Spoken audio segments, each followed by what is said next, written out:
Austin Civil Defense Director with an urgent message. Enemy missiles have been reported over Canada traveling in a southerly direction. An air raid warning has been declared in this area.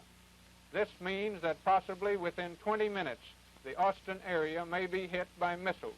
There will not be time to evacuate. Repeat, there will not be time to evacuate.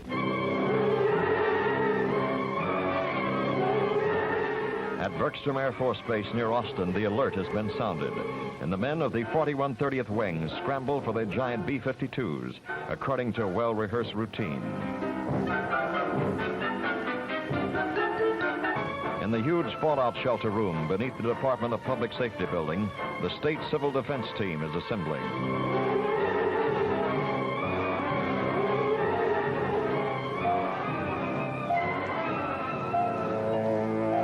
Dorothy Klukas is combing her daughter's hair when she hears the announcement on the radio. In the distance, she can hear the sound of sirens and whistles. Her first reaction is to call her husband at his law office in the downtown Brown building. She's puzzled by the sound of a busy signal even before she dials. But Dorothy Klukas does not panic. She knows they are prepared, that their home contains a fallout shelter designed specifically for this emergency. She knows that the shelter room is stocked with at least 2 weeks' supply of canned food, bottled water, and fruit juices. Methodically, she begins to close the windows of her house.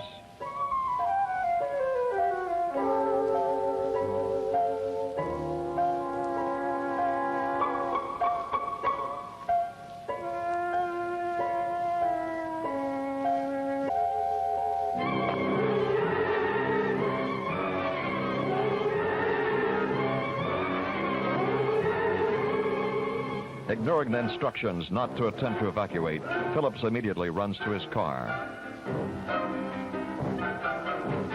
His purpose to get out of town as soon as he can.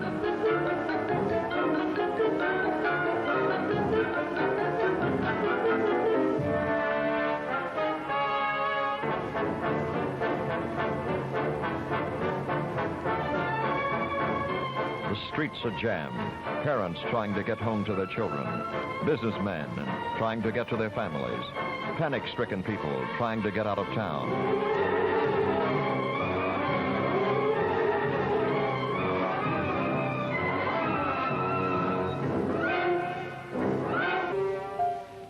"17 minutes past the first alert, Clarence Phillips is a very frightened man.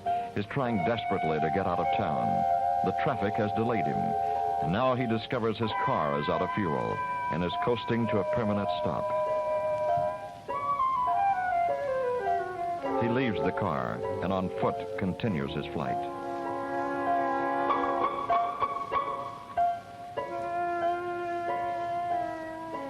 By now, the streets of Austin are almost deserted.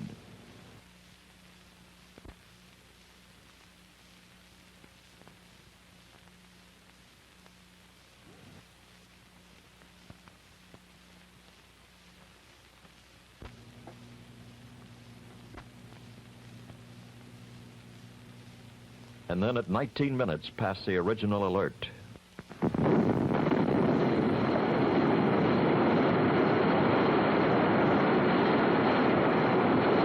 a nuclear explosion occurs 25 miles to the west of Austin in the hills of the Edwards Plateau.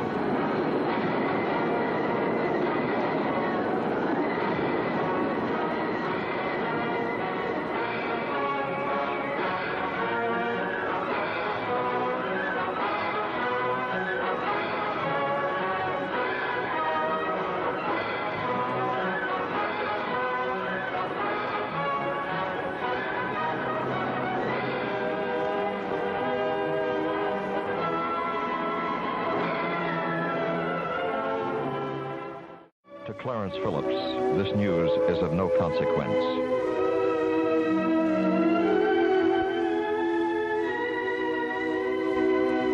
And slowly, Austin, Texas returns to life.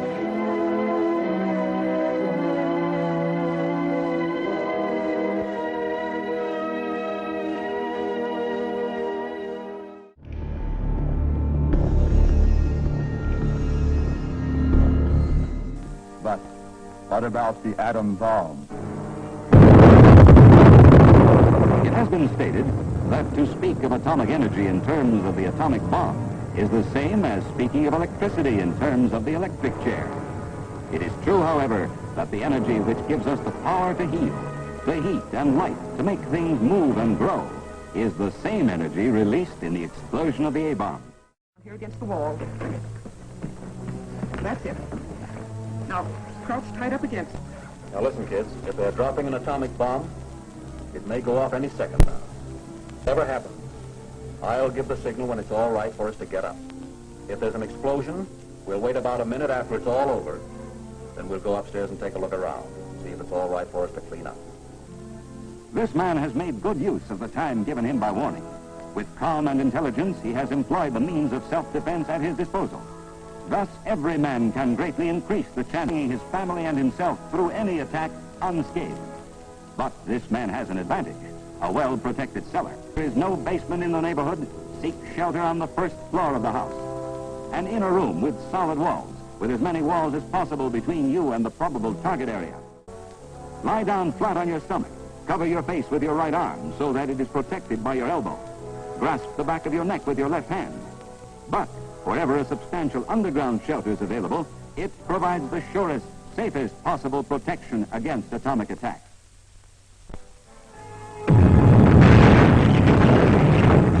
Civil Defense Bulletin. This has been an air burst. All persons attached to civil defense groups report to your post immediately. Let's go, folks. Elsie, bring the blankets. We'll find out what happened to the windows. What about the radiation? Well, this was an airburst, honey. If the radiation didn't get to us when the atomic bomb exploded, just about all the dangerous stuff is gone. It went straight up into the air. The terrific heat makes it do that. And I don't think we're close enough to ground zero for the radiation to have even touched us.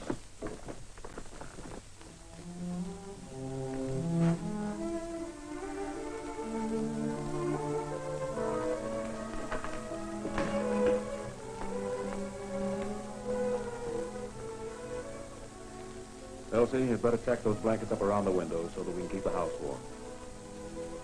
I'm going outside to see if the house has been damaged by fire. If we're all right, I'll have to check the neighborhood. But Will you be all... if there are any fires, honey, they're just ordinary fires, and we're supposed to help stop them.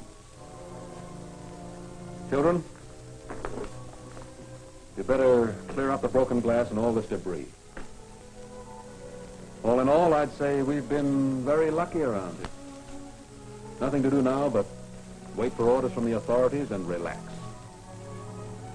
I'd hate to have gone through this without warning. You're inside, perhaps in your own apartment when the flash occurs. You have seconds.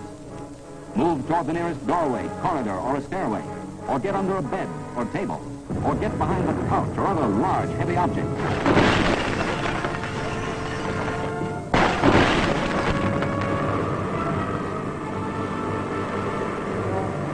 Are you all right, Mother? Yes. Alice, turn on the radio. Where's Buddy? I think he was out playing ball. Mother, pull the drapes and shield the windows with them. He must have been caught out there in the blast. Civil Defense Bulletin. This city has just undergone a surprise atomic attack. This was an air burst.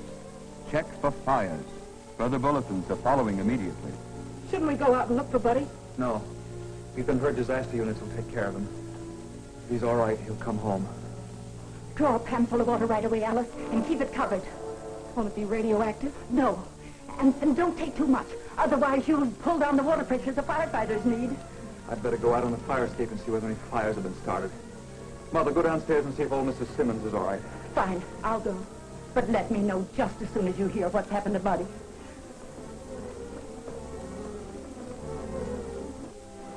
Oh, Buddy's here. He's home. Buddy, tell me quickly, where were you when the bomb dropped? I was playing ball at the school diamond. I came home as fast as I could. I ran all the way. Are you all right? Oh, you're hurt. School's close to where the bomb exploded. Mother, get Buddy's clothes off, then take him into the bedroom and have him lie down immediately. Clean up any of the cuts or bruises and bandage them. Boy, it was hot, Grandma. I never felt anything so hot. Buddy was much closer to the bomb than we were. Do you think he could have been exposed to prompt radiation? I'm afraid he was in the danger range. He shouldn't have exercised so much, running home after the blast. Corey, we've got to get him to a doctor. No, Alice. We're going to follow through, cleaning up the house, just as if we hadn't been caught unaware. And as for Buddy, the best way to help radiation sickness is to lie down and rest until you get medical attention. If Buddy has heavy nausea within 2 hours, it means he may have gotten a dose of radiation. My. I said may. If he has sickness induced by radiation isn't necessarily fatal, that's when we'll get him medical attention. Now we have work to do. What can I do? Oh, any of the food that was out in the open during the blast has to be kept separate from the rest. Then, as soon as we're notified to use the water, wash everything. Cans of food, pots and pans, the sink. But leave anything that you think might be contaminated to be tested later by the radiological crew. Wouldn't it be best to just get out of the city? No. If any evacuating is to be carried on, the proper authorities will decide it. We'll be notified and get orders and instructions. Right now, the safest place... The Alice. Cement apartment house. No front, not much blast, only a few broken windows. And chances are Buddy will be all right. And doctors can radiation sickness considerably by using whole blood. Don't worry, darling. This man, caught unaware, by acting quickly and sensibly, has minimized the danger to himself and his family from the after effects of an atomic airburst.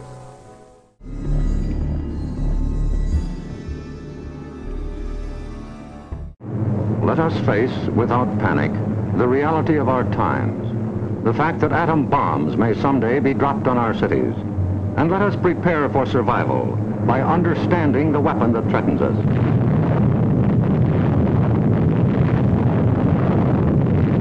An atom bomb destroys or injures in 3 ways: by blast, heat, and radioactivity. The blast of an atom bomb is its most important destructive agent. In Japan, whole buildings were flattened by its force. However, many buildings of sturdy construction, even though close to the explosion, remained standing. The principal dangers of blast are flying glass and debris, the fires it may start, and the danger of being crushed in collapsing buildings. The atom bomb destroys by heat. People caught in the open as far as 2 miles away suffered flash burns. Yet, protection could have been easily achieved. Here, a bridge post and rail shielded the surface behind it. Any solid material afforded similar protection. But possibly, there may be no time. An attack could come without warning. The sky would suddenly light up. If a doorway is right at hand, use it. If the nearest shelter is more than a couple of steps away, fall to the ground immediately. Flying glass and debris are immediate dangers, so stay where you are until you're sure it's safe to move.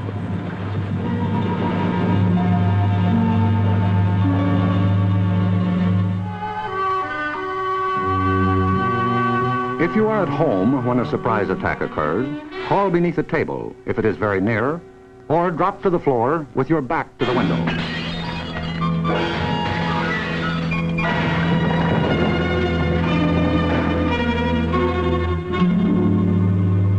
The immediate danger is over in about a minute, unless the explosion occurred near the ground or water.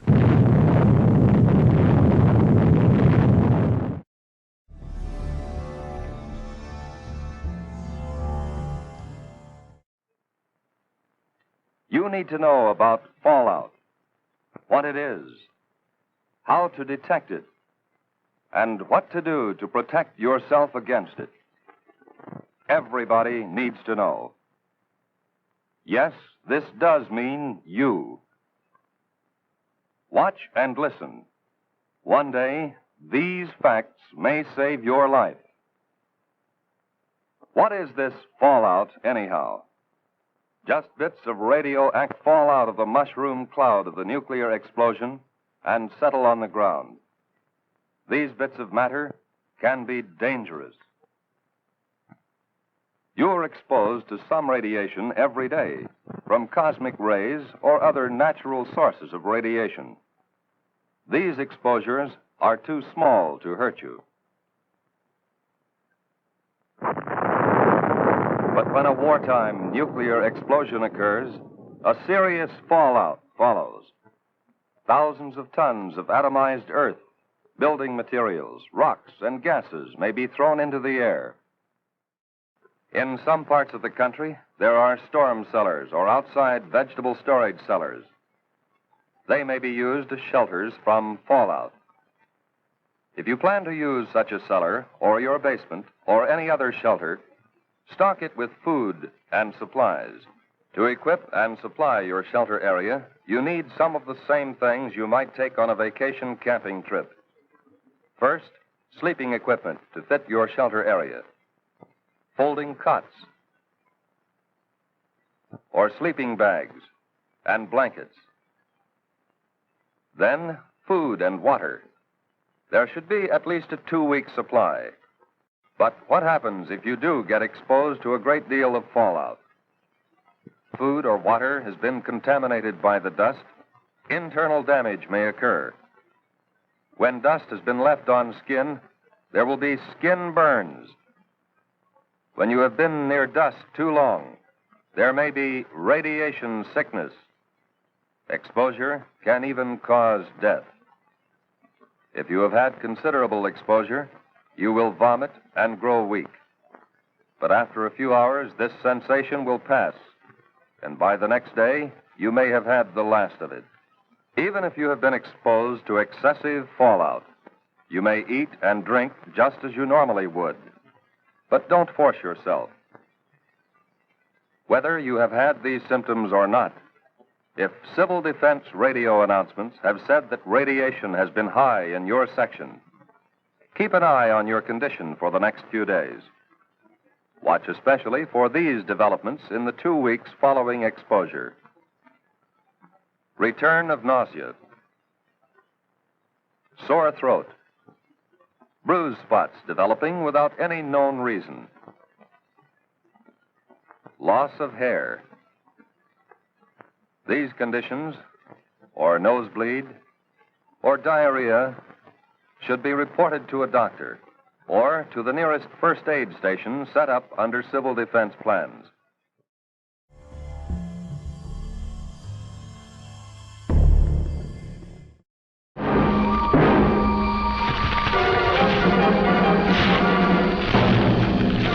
Shall the people of the world use this energy for the destruction or the betterment of mankind? The United States used this power to destroy Hiroshima.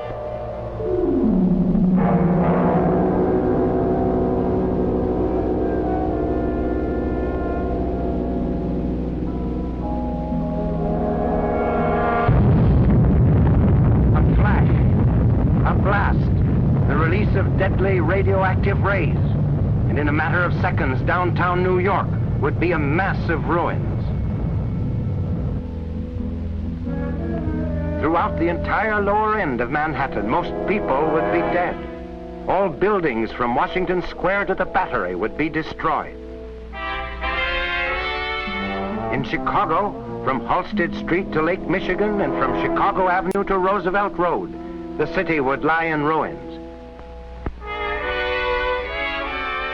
In San Francisco, devastation would be complete from Pacific Avenue to Townsend Street, and from Van Ness Avenue to the Ferry Building.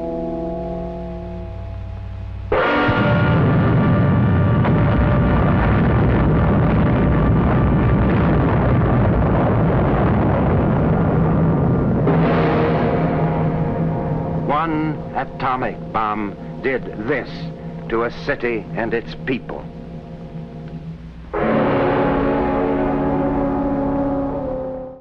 The deadly power can be exerted at great distances.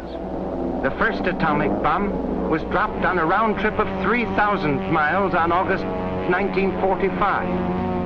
On November 20th of that year, the effective range was extended to 8,000 miles. The United States had demonstrated that an atomic bomb could be launched to reach any country in the world.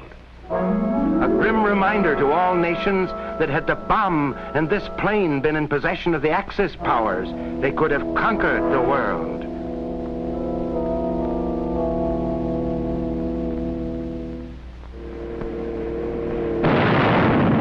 There would have been no defense against this weapon.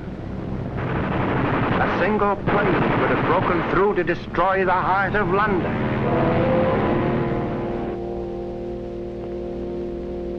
V2s with atomic warheads could have destroyed England.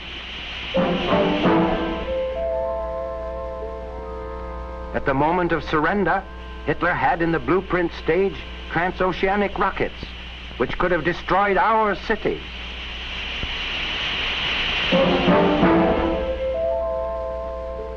U-boats could have surfaced off our shores and launched atomic rockets against vital targets.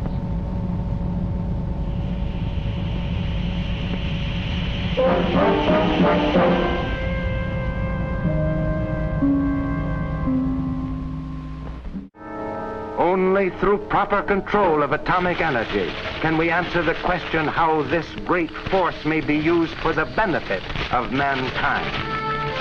Atomic energy, freed from the menace of war, can be for all people in all nations the great fusing force of one world. The choice is clear. It is life or death.